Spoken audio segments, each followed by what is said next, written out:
Знаете, сколько стоит первая часть ремонта? 500 000 000. И да, я тоже не вижу, куда они делись.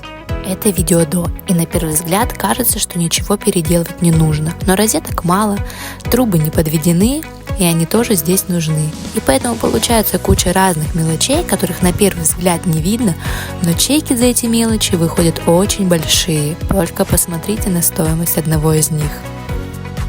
Ну а здесь хотя бы видно, куда ушли деньги.